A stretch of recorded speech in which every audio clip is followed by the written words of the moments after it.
When I was about 11 years old, I got a new classmate called Lisa. She quickly got into the group of popular girls in our class.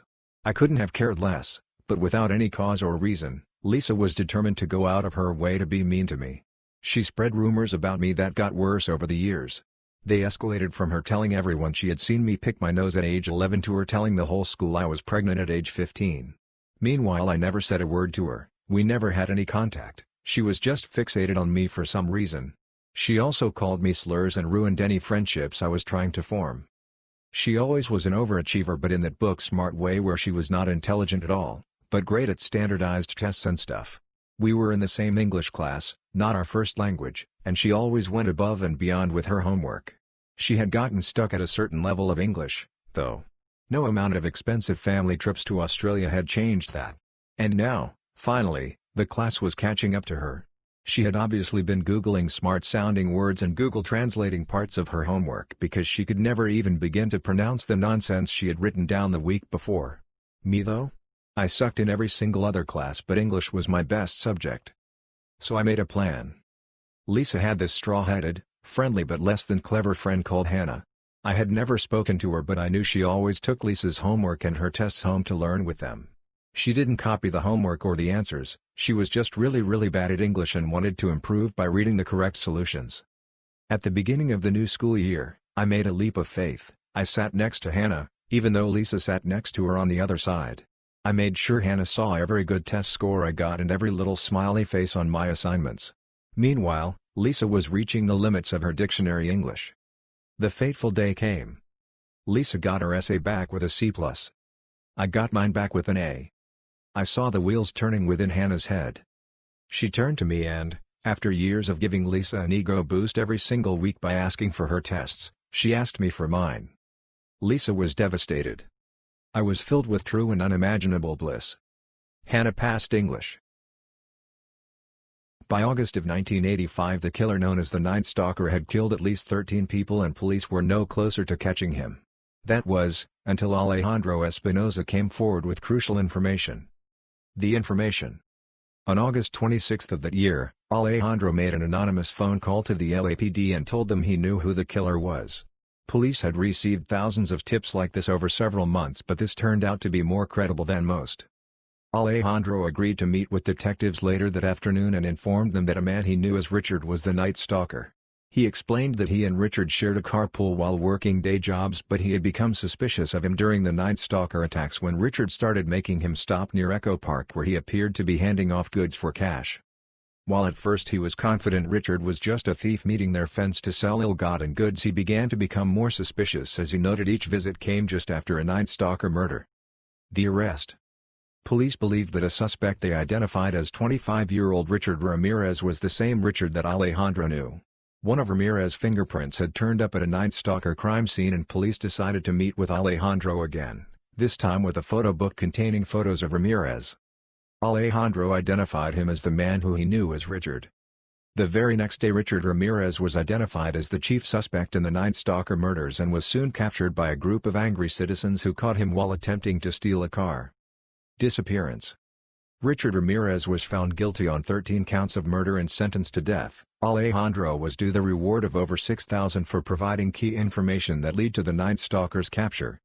Police were unable to locate Alejandro after their last meeting with him. In 1985 he was 26 years old and had been living rough, though police knew he had a wife and 2 children but didn't know their identities and have been unable to locate them either.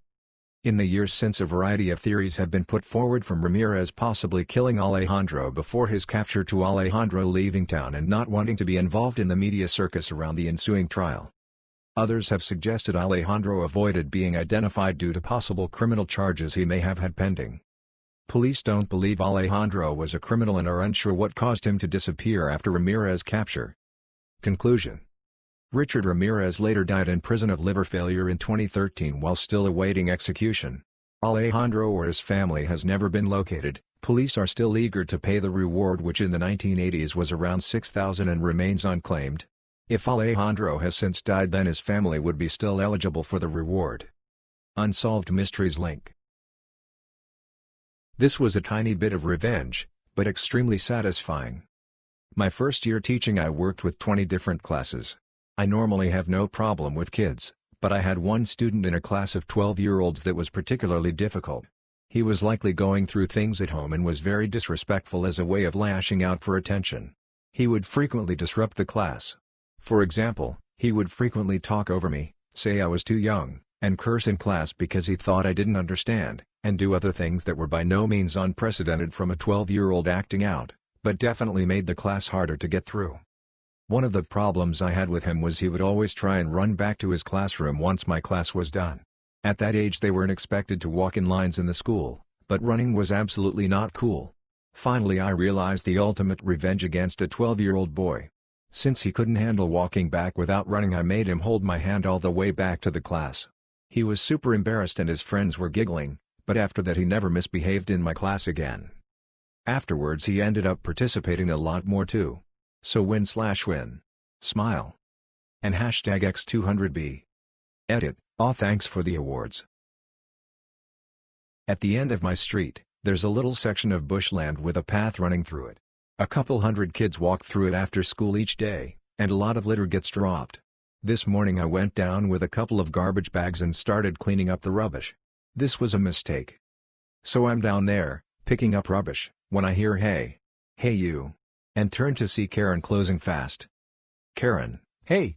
I want to talk to you about my rates notice. I just got this quarter's rates, and it's gone up. I'm on a fixed income, and I really can't afford this increase. I need you to adjust my bill.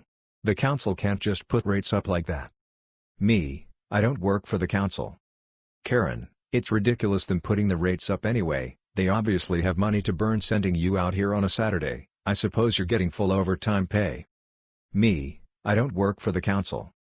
Karen: "I suppose it's alright for you, you get discounted rates as an employee, right?" Me: "I don't work for the council." Karen: Wait, what do you mean you don't work for the council?" Me: "I don't work for the council." Karen: "Well, why did you tell me you work for the council?" Me: "I didn't tell you I work for the council." Karen: "Well, what are you doing picking up litter?" Me: "It's ugly and bad for the environment." Karen: "Humph." And storms off. At this point it's just a funny interaction, right? Well, 15 minutes later, the cops show up. Cop 1: "Hey! Do you work for the council?" Me: "No, I don't work for the council." Cop 2: "Are you telling people you work for the council?" Me: "No, I don't work for the council, I haven't told anyone I work for the council." Cop 1: "Well, what are you doing?" Me: "Picking up litter." Cop 2: "Why are you doing that if you don't work for the council?" Me: "It's ugly and bad for the environment." Cop 1: "Well, we've had a complaint of someone impersonating a council worker asking people for financial information." Cop 2: "Do you live around here?" Me: "Yes, just up there." Cop 1: "Can we see some ID with your address?" Me: "Well, I don't have my wallet on me." Cop 2: "I think you'd better come with us." So anyway, that's how I got arrested this morning. Something a bit different from the normal. I'm used to customers acting like children, but this is a first.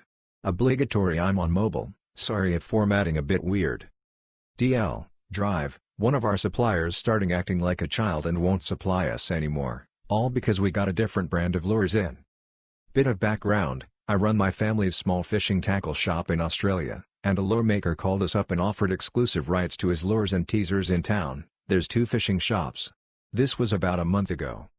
So today we got the new lure brand in. I won't go into names for privacy reasons. We've been getting a few inquiries about them, so we thought we'd get them in. So I do the normal post on FB saying we have these new lures blah blah blah. About 3 hours later our main supplier calls up and says you can forget about stocking his lures if you're going to start getting the other brand in. After telling him that they offered us exclusive rights to his lures, and that what we buy off them will be nothing compared to what we get off you, our main supplier still wasn't having a bar of it. So I simply just hung up once the conversation was finished. There was a little bit more that happened after that, but it's really not that interesting.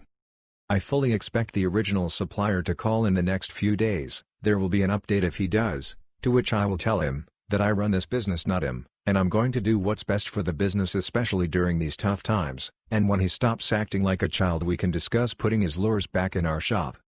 P.S. I called a few different fishing shops after this. Most of them said they've had the same issue. and some won't even stock his lures because of it.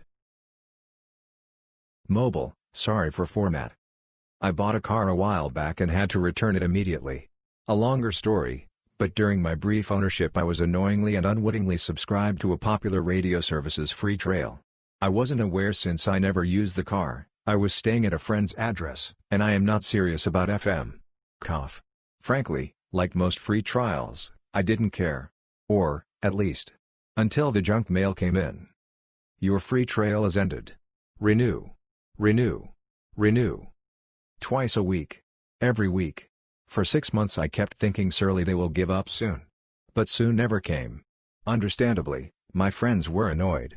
I needed to rectify my mistake. Using the number on the company's spam, I finally called and painstakingly navigated their automated system. After an exhausting 20 minutes of button pressing into submenus, the option for cancellation was never revealed. Even after Googling it, I could not find an easy way to opt out. Vaguely, the only solution was writing a letter and mailing it to them. Ergo, they are making it difficult on purpose. Nowhere to cancel, nowhere to complain. But a press 8 for a change of address option seemed very appealing, so after some lengthy digging for the CEO's home address, I was able to make a small change to my profile and begin his free trail of his own medicine. Never received another letter from them again. Having worked retail and food service in the past, I'm, almost, always polite and understanding when someone makes a mistake. This was about 10 years ago, when I was in my late 20s. I was in the local branch of a very large coffee chain where the baristas and managers knew me as a frequent customer. One of the baristas, Dory, name changed, was an older woman with 5 children, and was always a complete delight. She placed my coffee on the counter and then slid it toward me. It must have nicked something, because before anyone could stop it, the cup tilted forward, the lid popped off, and the coffee splashed all over my pants. Dory and the store manager were completely aghast. They know I am a lawyer and I think got in their own heads about that, grabbing me towels and apologizing profusely. I went out to my car to grab a pair of gym shorts and then came back inside to change in their bathroom. After I got out of the bathroom, Dory apologized for about the 10th time. I just looked at her and said, "Dory, it's fine. If you wanted me to take my pants off, you just had to ask." She and the store manager went completely to bits, cracking up. Then, they started thanking me for being so calm and relaxed about the situation. From that day until I moved away, I was treated like royalty at that store. I only wound up paying for about half of my drinks. At the wall of Marts yesterday, grabbing some groceries. Wearing my mask looking over my list and crossing off what I have and go in search of the soup I need. Looking through options, I hear a particularly loud man in the aisle next to me. Sort of sounds like he was talking to himself at first, but then he goes chow mein. Chicken chow mein. Where yo oh ooh. Laugh to myself, shake my head, and then realize I'm not too far from it. I step over and look and found a few cans all the way in the back, so I pull them to the front. Come to aisle _sir, I'm right next to IT. Few seconds later, an older guy in his 50s rounds the corner. Trucker-looking guy, gray scraggly beard down to his belly, baseball cap but no mask on, which it's not a mandate till Monday so NBD. He stops and looks at me, tilts his head and asks, "Did you find me some chow mein?" I tell him I did and point it out for him. "Why thank you darlin', I just have me a hankering for some chicken chow mein and couldn't find it." He happily strolls down the aisle as I move ahead of him to keep my distance. Talks to himself while loading the cans into his cart and thanks me. Then he asks me if I would like to see his mask. Which I say I would love to. Guy pulls his cap off, whips his beard up over his head, then places his cap back onto his head. Got me one built right in. Couldn't help but laugh. Funniest thing I've seen in a long time. Tell him to enjoy the chow mein, and go off to finish my shopping as he yell, "Thank you little lady."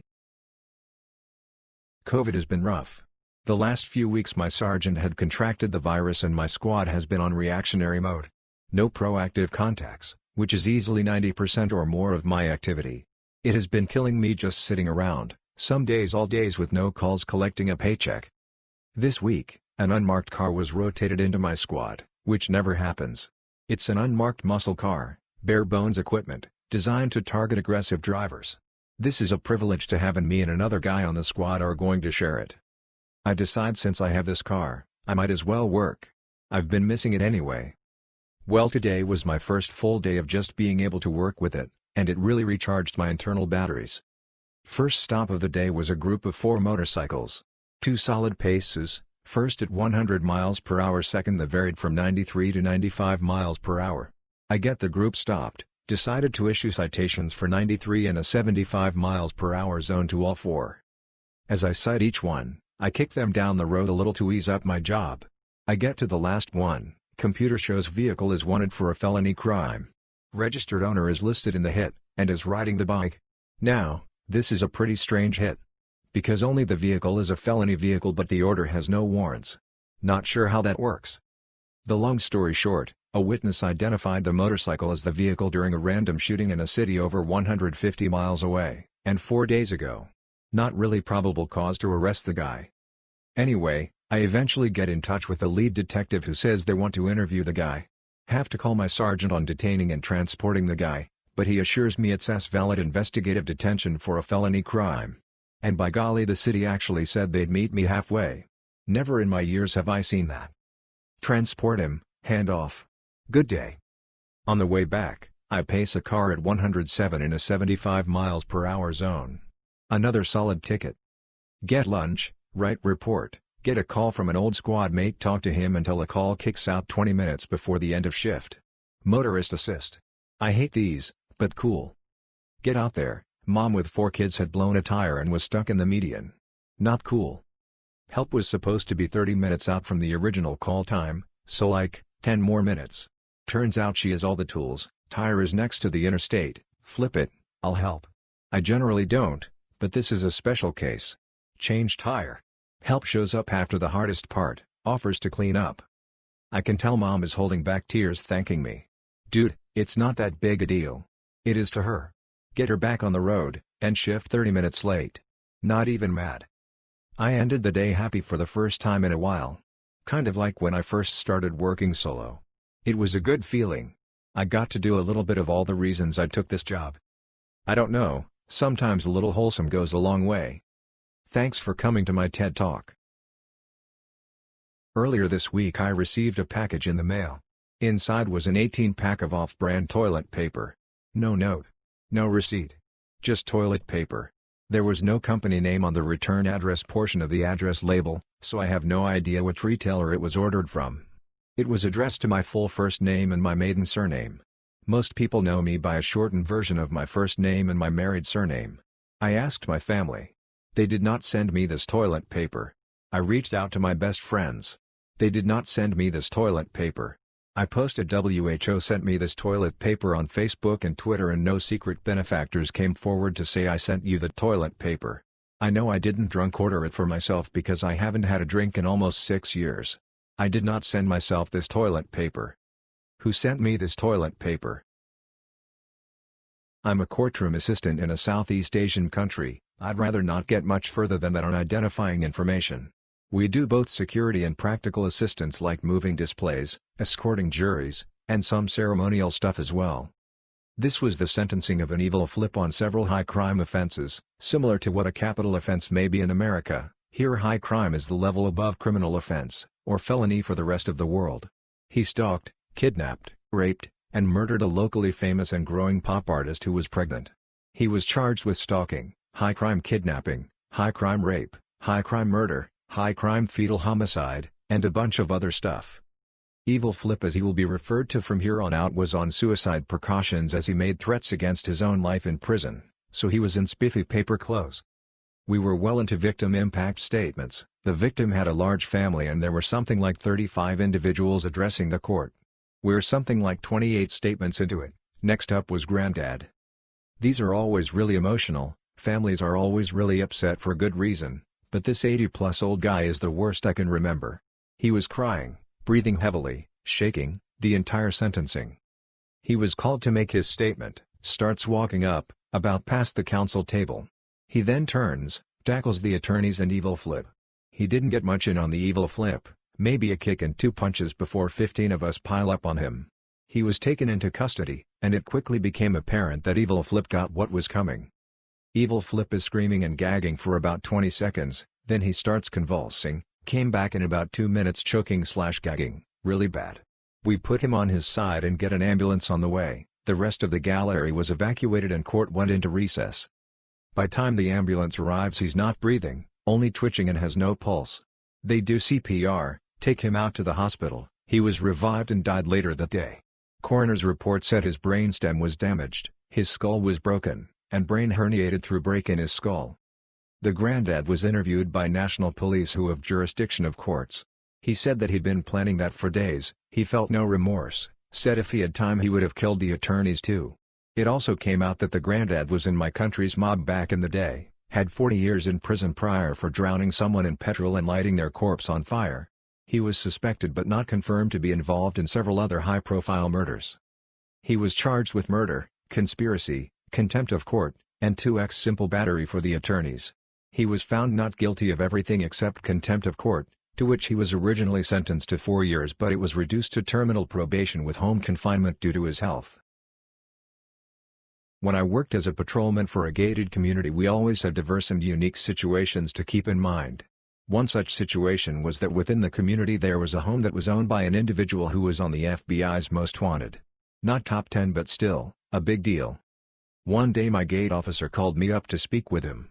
Quickly, he said code 2 for those who know. It seems someone at the above-mentioned house had just called the gate to authorize entry for a pizza delivery. I was also the site supervisor at the time and had spoken to U.S. Marshals in the past about this address. All officers were briefed about 3 months prior and I applaud my gate officer for catching this. I call the marshal, he actually answers and instructs me to stand by, we will have people there shortly. They also called the pizza place to inform them. I don't know if the guy called the pizza place about a delay or how it was handled if he did but. About an hour later county SWAT shows behind and followed by probably 15 squads and unmarked vehicles. After staging for about 10 minutes I got to lead, because the community's roads can get confusing, this massive caravan to the location. We kill our lights before getting too close and by the time I walked up to the place SWAT and taken down the door and led the man out a few moments later. This guy had been wanted for serious and violent crimes, won't get specific, don't want to expose where this was for over 6 years. He was passing through and had hopped the fence to stay at his place there one night before moving on again. He had not given ordering a pizza any thought beyond intending to pay cash. Good example of why security should never be dismissed or underestimated. Most of us take the job seriously and work hard to perform to a high standard. TLDR, idiot on FBI's wanted list returns home in a gated community for a night and orders a pizza. Calls security to instruct we allow pizza in. Supervisor knows all and calls marshals. SWAT handles it. Several years ago when I moved into my first house we made the mistake of getting a cable and internet package from one of the big national providers. It was a nightmare from start to finish. Wasn't installed correctly, charged me $500 for the free install, and directly withdrew from my account when I had never authorized automatic billing. Every single bill had an overcharge or error. Our final bill even had a movie rental charge 3 months after we had returned all of their equipment. During the whole ordeal we had undergone frequent sparring matches with their customer-to-service hotlines. My wife and I would alternate calls, seeing how high up the chain of supervision we could go before being stonewalled. She won, 4 different managers and a sideways to tech support. It wasn't all bad. When the company's workers went on strike we finally resolved most of our issues with a wonderful lady who had been temporarily moved to the call center from R&D. I guess they hadn't had time to train her on how to delay our cancellation. About a year later, we were happy to have nothing to do with them when the access panel they had in the entrance to our driveway broke. It was like a small manhole cover, maybe 2 feet long and a foot wide, over a pipe that went down several feet to whatever wires and cables they ran into the neighborhood. We tried to call and have it fixed. Several times, over a period of about 2 months. Each time they said a work order was placed and would be completed within 48 hours. And then, nothing. We eventually figured out the problem, since we no longer had service with them, their ticketing software couldn't attach it to our address. And since our only phone numbers were cell phones with area codes for our previous state, the work orders were being sent to the wrong state to be processed. Even when we explained this, at length, no results. Finally, after about 2 months, the cracked plate gave way and left a 3-foot deep pothole in my driveway. Not big enough to stop a car driving over it, but certainly enough of a liability to anyone walking. It was time for the final ultimatum. Hi, this is me, at address. If you check the logs from my previous calls, you will see that I've been trying to get you to fix the access panel on my property repaired for some time now, but you are unable or unwilling to do so. No need to send anyone. This is my final call as a courtesy to let you know that this weekend I'll be picking up a few sacks of cement at the hardware store and filling in the hole you've made in my driveway. It was fixed the next day. Long story short, my boss is not a good person. She's rude to everyone, she lies, and makes everyone's life miserable. Every day at 3 she does shift change and counts the register drawers. I leave at 2, so I decided to open every single roll of coin we had. I got a few texts from a co-worker after I left. She just opened the drawer for shift change and goes, "Who opened all the change? We've got 65 nickels. Why did someone open all the change, and why are there 89 dimes?" And #X200B. Felt like a huge win. So a little backstory, this is from my time in auto collections. The customer died in the vehicle. Father has had the vehicle for 6 months. Father is refusing to make payments and refusing to surrender the vehicle. /outbound call /me, "Hi, can I speak with /___________________________________________________________________________________________________ Customer, this is he. Me, "Hi, we were calling to see what your intentions are with the vehicle and to see if we can offer refinancing tools or help out with a payment arrangement." Customer, "Well, as you well know, my son passed away and I am not able to keep up with the payments." Me, "I'm sorry for your loss, sir." Customer, "Well, couldn't you all just waive the loan balance?"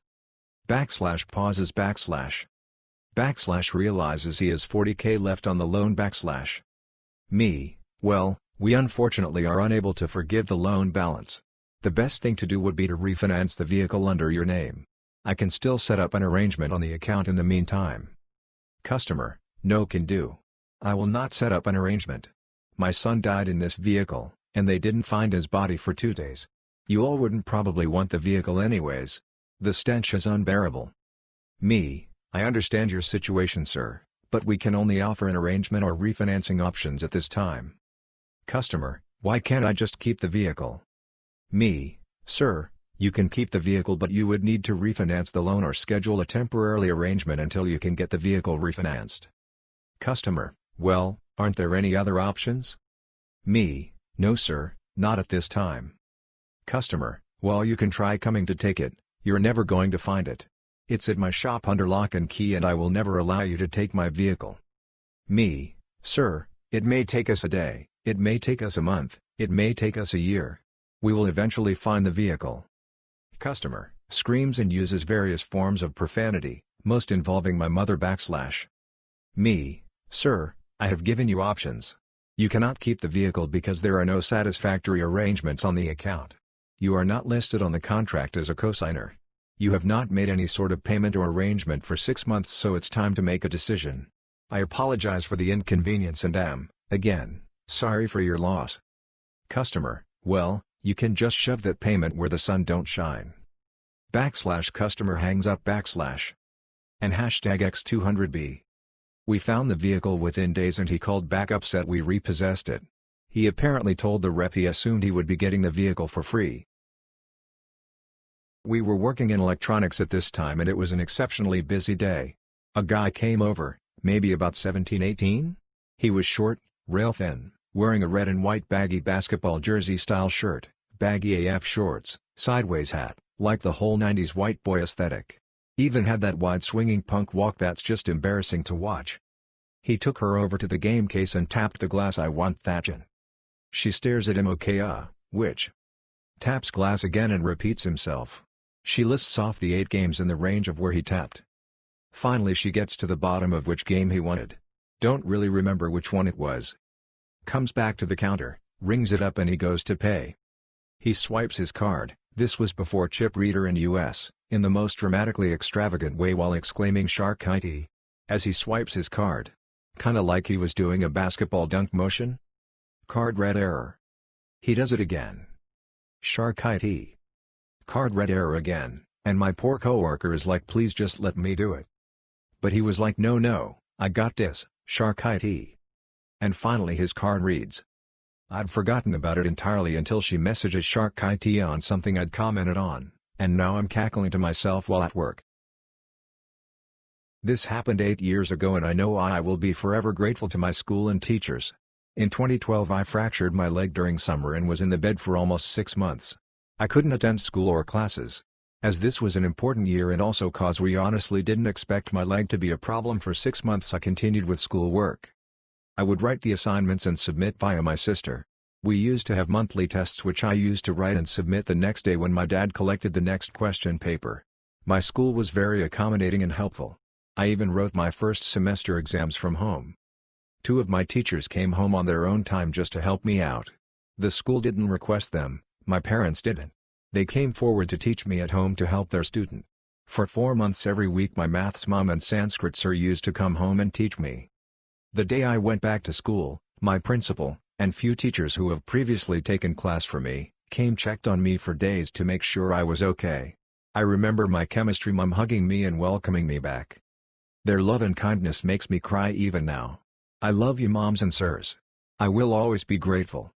I just thought of posting this in a teachers forum as a thank you to all of you working hard to help us with our education. Thank you. You guys are heroes. I work at a small-town coffee shop that has managed to adapt and stay busy during COVID-19 by utilizing a window for walk-up service. A regular problematic customer, let's call him TJ, is a typical middle-aged man riddled with toxic masculinity. He often makes female employees and customers uncomfortable with his comments. Lately he's been around a lot, being typical TJ. Today he came to our window and ordered a coffee, cool, nothing out of the ordinary. A co-worker asked him if he would like to tip via our Square register. We normally don't verbally ask customers, but with the current pandemic we are not allowing customers to touch our iPad system. He proceeded to tell her to put 100, and reassured them he wanted to tip that much because he appreciates our hard work and effort and wants to chip in since our business has been a bit slower. Okay, I gave him that and almost have a change of heart about TJ. We both outwardly thank him and he goes on his way. I text my boss about this uncharacteristic interaction with TJ and through their end of the register system she was able to look at the transaction. They noticed that not only was the credit card he used not in his name, but in his boss's name, on their company card. Typical TJ. What a D-bag. First time posting, currently a EMS dispatcher for a private ambulance company for 3 years now. We take some calls, however, they're usually seizures, psych, and falls. This one? Probably should have been psych, but unfortunately she wasn't the patient. This call happened in my first year, while I was pretty fresh and didn't understand the power of controlling a call. And #X200B. Me, okay, tell me exactly what happened. CLR, yeah, my mom fell in the other room, you know we have her locked in there right now, but yeah she fell and I think she may have hit her head. Me, okay, are you with her now? CLR, well, you see, she has dementia, and we live in a new home, so she is locked in there. You see, we can't have her wandering because of the bears that are around here. Me, have you gone to check on her yet? CLR, no, I can't unlock her door because she will get out and the bears will get her. Me, can you please go check on the patient? CLR, yeah, I think she might have hit her head, it sounded like she hit the end table, that's what woke me up, but even our big dog, insert large dog brand, is afraid to go outside because there are bears here at this new house. Please send the ambulance but make sure they get in and out quick because the bears will get them. Rinse and repeat for literally every one of the 10 questions involved with a fall. I was essentially working with a third-party caller as she flat out refused to unlock her mother from the room until the imps got there, let alone even go look at her. And #X200B. I kid you not, I heard way more about these bears than I ever got out of her regarding her fallen mother. While I may have wanted to bash my head into the desk repeatedly asking her the questions, now I can have a good belly laugh over it. From what I do remember though, Mom was transported alright, and no EMTs were mauled by the darn bears. Little bit of background: worked a total of 6 years at big box retailer with 3 years as a supervisor. This is one of my supervisor stories. TDLR at the bottom. Please forgive formatting on mobile. One night I was going about my business, when one of my cashiers brought to my attention a pack of open candy, specifically those white chocolate unwrapped Kit Kats in a bag, and said that a child had run into the restroom with a handful of the Kit Kats. Trying to figure out my next move, I saw a member of our security team, the ones that deal with thefts. I showed him the package and told him the boy was in the restroom. Just as I spoke, the boy comes out of the restroom with white chocolate candy all over his mouth. When the boy finds his mom who had just checked out, she starts asking, "Why is there candy all over your mouth?" That's when security takes the open bag of candy and showed the mom. She put two and two together and she went off on the little boy. I'm talking expletives and saying things like all you to do is ask, you don't have to steal. In all the commotion the grandmother offered to pay for the open candy, which she did, and then she had the other children that were with them ask her can they have some. The outraged mom slapped one of the boys upside his head and said, "We only had to buy it 'cause he stole it, so no you can't have any." I can say one thing for sure, I hope that boy learned his lesson. TDLR, little boy steals some candy and mom finds out and she goes off. In short, the boy should have learned his lesson. So, Spectrum is having an outage in our area. We don't have cable, the business next door doesn't have cable, no one in the service area has cable. The internet is working fine, thankfully. It's a small hotel, 38 rooms, and most of our guests are understanding. Our rooms have smart TVs with HDMI inputs, so most are just using their laptops/streaming services for entertainment. Unfortunately, some people just want to complain. A guy came down earlier very upset that the cable wasn't working. I said I was sorry for the inconvenience, but Spectrum was having an outage and there was nothing I can do. He said something along the lines of "This is unacceptable for a hotel of this caliber," which would be valid if it was our fault, but it wasn't. Just wouldn't understand that it wasn't on our end. I'm pretty sure I said Spectrum is having a service area outage, there's nothing we can do until they fix it a minimum of 5 times. Eventually he left once he realized I was just going to keep repeating myself. Friday afternoon had a ticket from a customer having issues with his laptop. It won't turn on and he says it is dead. I tried getting more info. The guy sounded agitated over the emails and kept saying the laptop died and he has a lot of work he needs to finish over the weekend and needs a loan laptop straight away.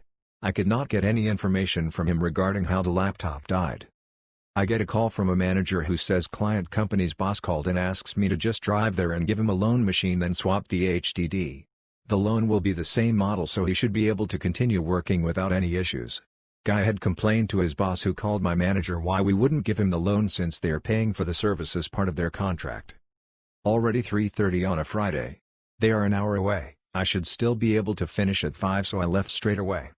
When I got there he shows me the laptop that won't power on.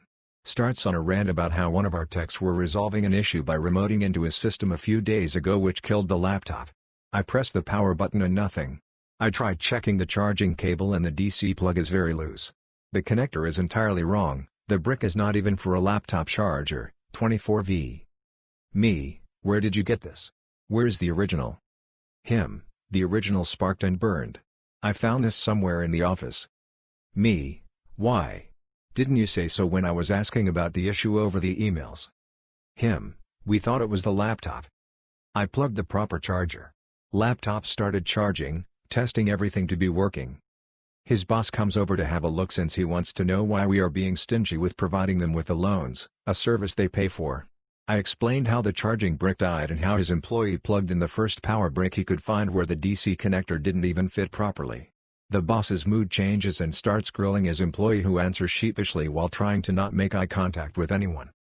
Before leaving I continued stressing why this is the reason we ask questions regarding issues. You know, I am highly aware that it is physically impossible to wear a mask while you eat. But everyone should be able to fully function with a mask on as they walk in a door, sit down, talk to their friend for 15 minutes, order their food 2 feet from me, go to the bathroom, come to the counter to pay, and walk out the door to their car. Right? Then general lack of respect and disregard for our health and safety is honestly just sad and terrifying right now. I am 6 months pregnant working in the only industry that will never require customers to wear masks, and yeah, our dumbass governor never will let me tell you, Iowa. I come into contact with at least 100 unmasked people a day. But you can't go into the grocery store without a mask. Today I had a woman literally pull me down to her face level at the table, inches from her face, because she had a stroke and can't talk very well, so she needed me to hear her better. I am a pregnant waitress making $4 an hour dealing with unmasked customers in the middle of a god-darned worldwide pandemic. Does it get worse? Who is Greg Kelly? In 2013 Greg Kelly was accused of molesting a young boy, which he eventually went to jail for 4 years for. before eventually he was released and is now considered innocent. There is a theory that it was not him, but his friend who bore a striking resemblance to him. However, the exact perpetrator remains unknown, and Greg's own lawyer says that the case could honestly go either way. I'm one episode away from finishing Outcry on Showtime, and I have no idea what to think, so I wanted to know a few more people's thoughts. I don't think he should have gone to jail because I definitely believe that there is a lot of reasonable doubt. However, I'm completely torn over whether or not I believe he's guilty or innocent. I had personally never heard of this case before, but I know it's been happening since 2013, so I figured some people on here may have a personal connection, or know some info that the documentary didn't mention. Bartender at a local pizza joint. My buddy came in after a long day dealing with his 2 sick little girls. He tells me a story from today about the littlest. She's screaming for him from the bathroom. She states she's been waiting for 60 years for him. All she wanted was a cheese pizza from our place. Since they were sick, he went with something more appropriate for upset stomachs. But you can guarantee I got him a gift certificate for a cheese pizza for her when she's better. Nice to have good customers to even out the bad ones, lol. I worked in housekeeping in a hotel for months up until this past week. I'm now 35 weeks pregnant. I was scheduled to work 5+ days a week, with 20+ rooms to myself. I came into work recently, because I was on the schedule, and I could barely walk. I couldn't bend my back and my ankles were hugely swollen. I had been in L&D the night before to stop contractions. We didn't have many rooms, but 5 housekeepers in-house. Everyone was almost begging my manager to send me home, as we had too many housekeepers for the amount of rooms. Now, I'm huge at this point in pregnancy. I can't bend too far forward in general. My manager and I, discussed a couple weeks ago that she didn't want me cleaning bathtubs, so I was to have another housekeeper come clean my bathtubs. No biggie, I was fine with that. Well, the day before I quit I had went to find another HK to help with a bathtub. Said manager stopped us in the hall and asked what we were doing socializing on the clock. We explained that she was going to clean a bathtub for me and would go right back to her rooms. She yelled at me and said that if I can't do my job, I need to quit so that she can hire someone who's willing to work. I explained that it wasn't that I wasn't willing to work, rather that's one small task that I myself struggle with accomplishing. She didn't care. She continued yelling at me. Now, I've always hated being yelled at, so I spent the rest of my shift crying while cleaning my rooms. I got home from work, still crying. My boyfriend became extremely upset as I told him what had happened. We decided that it's in the best interest of our child that I just be done, as it's a lot of emotional trouble as well as physical. So I gave my manager her wish, and I went in and handed in my scrubs and quit. She seemed sympathetic, said she understood, was sad to see me go, and for me to come talk to her after I was released from maternity leave.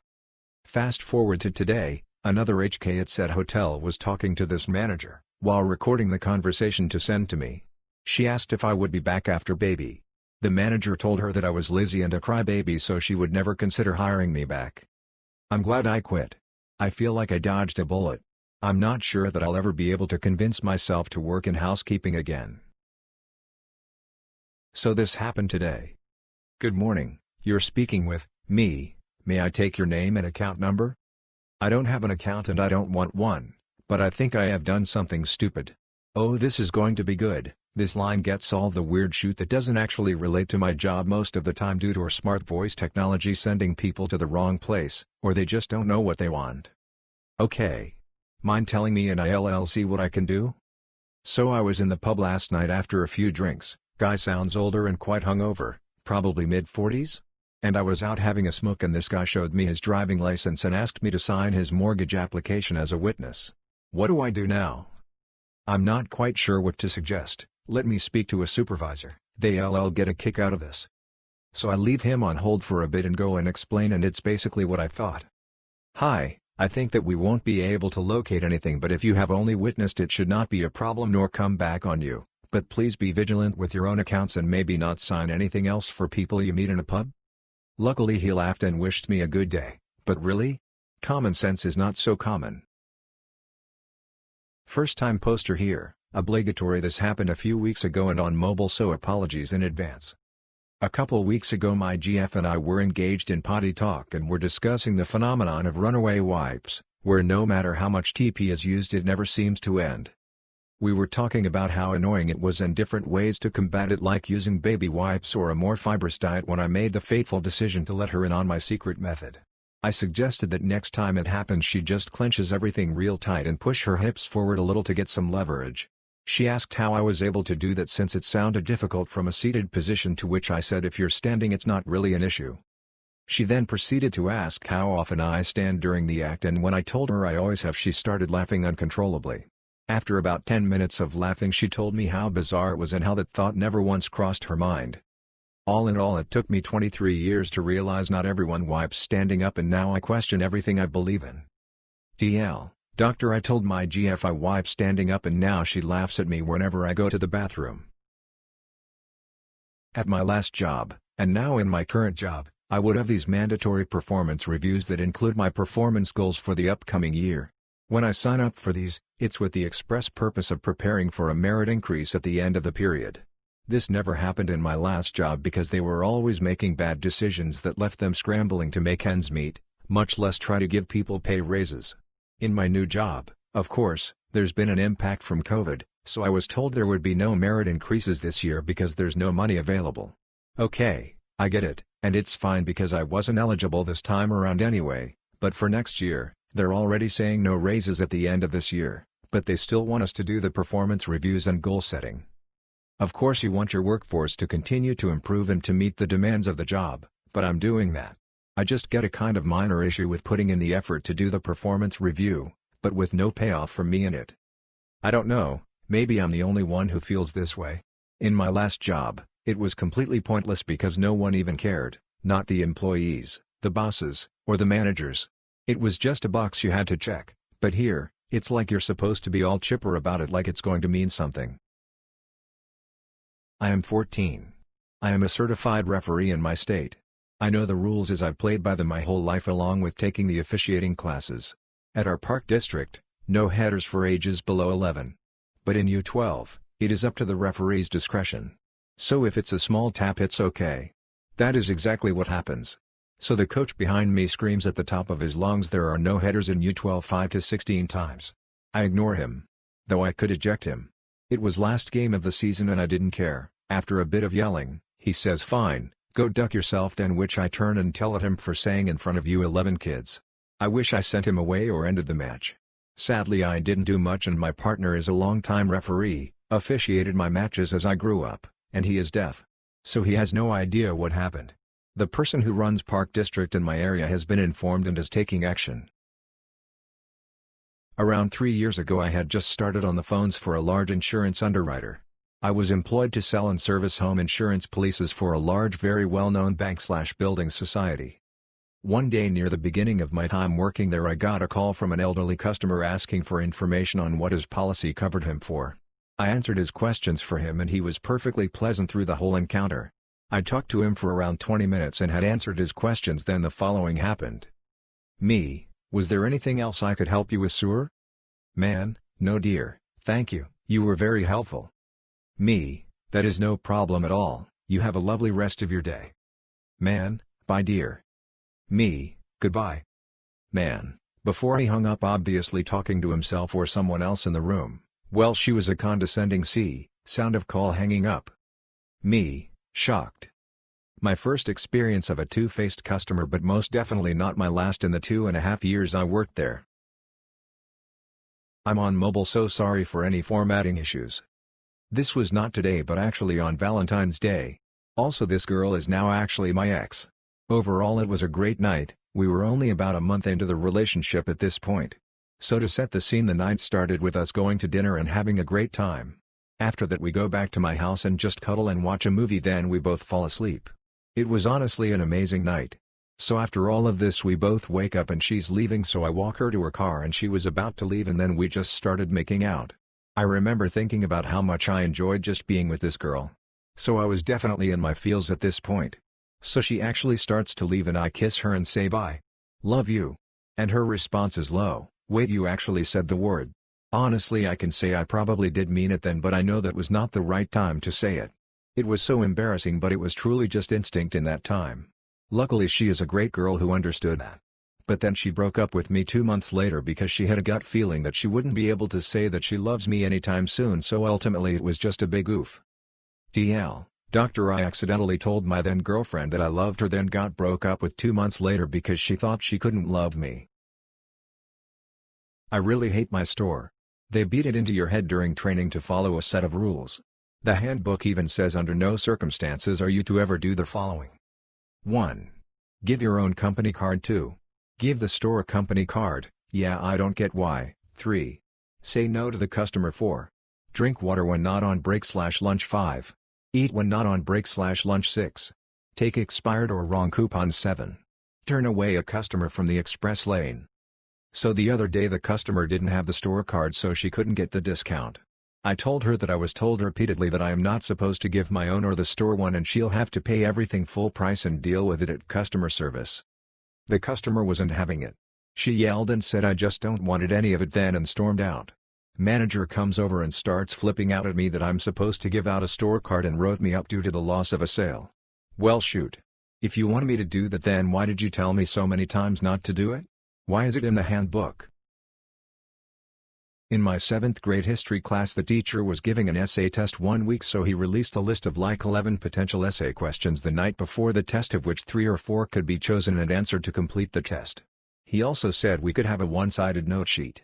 Long story short, I used the smallest legible font and the widest margins with the least space between lines and a bunch of words spelled with as few LTTRs as possible, and wrote complete answers to every question the night before the test. It was over 11,000 words on a single side of paper. I then printed a bunch of copies and gave them out to as many people as I could, since my teacher never said we had to make our own note sheet. I know I helped at least one F student get a C+ that day, though I always wondered how she didn't manage to get better because all of my answers got an A on my test. Suffice it to say that he had to make a new policy regarding note sheets. Okay, so however surprising this may sound, I don't actually speak Japanese. Context: I know a few select words thanks to anime, and out of personal experience as a part-time waitress, I'm always happy when foreigners try to speak my mother tongue to any extent. So, there is this small sushi/Japanese restaurant that I love taking my friends to, and by now I'm pretty sure that both, waitresses and chef recognize me. Today I was there with a friend Al, who also frequents this restaurant, and some friends. When we order, we do so in English as the waitress does not speak the local main language. All employees in the store are Asian and the establishment often has some Japanese guests. I can recognize the language. However, I never heard the employees talk as the kitchen is in the back and there is usually only one waitress outside who takes orders in English. Here comes my mistake. I just assumed they were a Japanese family and thanked the waitress every time I went there with thank you, arigato and a smile. She always just smiled and bowed after this, and mind you, this happened many times. I go there often. Today, however, Elle waited until after the waitress took our order, and me promptly thanking her, and then discreetly whispered to me, "Hey, you do realize they are all Chinese? So yeah. I guess I'll try Shexi next time." DL, Doctor, I frequent a small Japanese restaurant and always made sure to say arigato to the Asian waitress out of politeness. However, it turns out all 3 employees are Chinese, and all this time they just went along with it. Obligatory. This did not happen today. It was somewhere between 8 and 13 years ago. Back then, my older sis, middle sis, I don't think my youngest sister was born at the time, and I would always try and pull pranks on each other. We would mostly try to scare each other. One night, I was coming out of the bathroom and was going to go to sleep. My sister leapt out of nowhere, either from my parents' room, which was adjacent to the bathroom, or behind our room's door, and yelled "boo." That scared the shoot out of me because most of the lights were turned off. I yelled "if you ooh means big sister" in Bengali, and asked what was that for? "You scared me." She said it was just a prank, and we left it at that. Next night, I decided to plot my revenge. It was a school night, so I knew my mom would tell the 3 of us to go to bed around 9 p.m. At the time, all 3 of us shared one room. I saw my older sister entered the bathroom. I had a brilliant idea. We were all supposed to sleep soon, which means my older sister would have to enter the room. So I hid behind the door, where she can't see, and left it open so it's easy to enter. I am also skinny enough so she doesn't notice the door at an unusual angle. However, I can't see anyone else. I simply bid for my time. I heard someone entering the room. I waited till they are far from the door as to not hurt them. Once I saw they are, I leapt out of the door and yelled "boo." However, it was not my sister that I scared. No. It was my mother. At that moment, I knew I flipped up. She yelled and saw it was me and yelled at me and then proceeded to smack me at the back of my head a few times and cursed at me a bit. Worse is that she was on a call with someone and they asked about the commotion. So did my father, uncle and aunt, lived with us at the time as well, and sisters. Needless to say, my sisters get a great laugh out of it, even to this day, and so do I now. Doctor, my older sister scared me. I tried to scare her back the next night. I ended up scaring my mother and she gave me an ass whooping. This was years ago, but my husband and I still talk about it.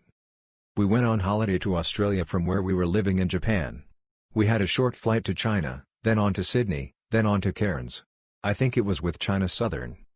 On the way there, we had some absolutely lovely flight attendants. We were at the very back of the plane, and every time they went to the back, we'd smile at them, maybe have a chat. They'd come back to us every now and then to talk, when things were quiet, and all in all it made for such a lovely flight. We all said goodbye pleasantly, went on our merry way and that seemed to be that. On the return flight, though, as we sat down a voice said you were on our flight to Sydney, weren't you? We look up, and there are our lovely flight attendants again. They obviously had to go and do their jobs, but at one point a lovely lady came up to us and asked if we wouldn't mind waiting at the end of the flight. We obliged, and when everyone had shuffled off they came and gave us big handfuls of biscuits and some beautiful postcards. It's such a sweet memory, they were so lovely and so good at their jobs and I do like a biscuit. Not the most exciting story, but it honestly makes me smile every time I think about it. To preface this, I am a host and the offender in this tale was a server, so please tell me if this belongs elsewhere. I just didn't know and honestly I'm still in shock over what happened. So, as per Friday nights at a restaurant with a bar, we're swamped. None of us like it, considering we have to run around in masks all day surrounded by people who have forgotten what personal space is, and even the managers are stressed out cause of some massive parties coming in. I'm talking 15 and 20 people per party. The night is young and Danielle took some time to make a few birthday cards and took the time to decorate them and sign a few of the servers' names on them. Now, not every server has their name on every card. We have lots of servers and there is an infinite space so at least a few names get left off each one. This has never been a problem before and most of the servers don't even look at the card before handing it to their birthday person. However, one of our servers, Ally, has a massive imaginary beef happening with the hosts and no one knows why. We all just stop talking to her after hearing the way she talks about us and other servers when she thinks no one cares. Maybe that's made the problem worse. Doesn't matter, she has a cushy full-time job and this is her play job on the side so we don't see her often anyway.